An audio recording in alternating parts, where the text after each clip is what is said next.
আমি আপনাদের চ্যানেলের মাধ্যমে আমাদের অ্যাক্টিং চেয়ারম্যান তারেক রহমানকে জন্মদিনের শুভেচ্ছা জানাই।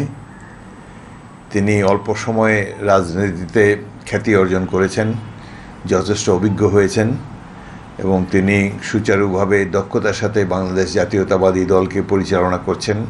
এটি আমাদের জন্য, দেশের জন্য সুসংবাদ। আমি তার পিতার অধীনে যুদ্ধ করেছি, মেজর জিয়াউর রহমানের অধীনে 71 সালে সেনা কমান্ডার ছিলাম। স্বাধীনতার পর জেনারেল জিয়া আমাকে খুবই পছন্দ করতেন। তিনি 73 সালে আমাকে তার পিএস হিসাবে আর্মি হেডকোয়ার্টারে নিয়োগ দেন। 1.5 বছর ছিলাম তার সাথে। তখন তারেক রহমানের বয়স মাত্র 7 বছর, কোকোর বয়স 4 বছর।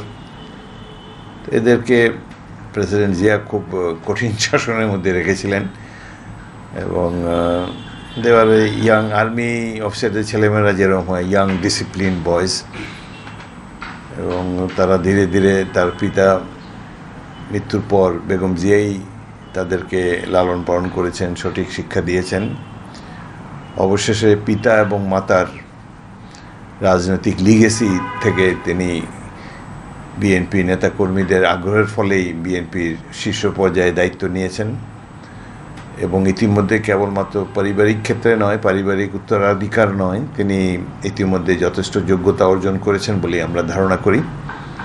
আশা করি তার নেতৃত্বে আগামী দিনে বিএনপি নির্বাচনেও ফলাফল করবে, দেশ পরিচালনার দক্ষতার স্বাক্ষর রাখবে এবং বাংলাদেশকে তার পিতার যে স্বপ্ন, সেই স্বপ্ন, সমৃদ্ধ বাংলাদেশের স্বপ্ন বাস্তবায়ন করতে পারবে তারেক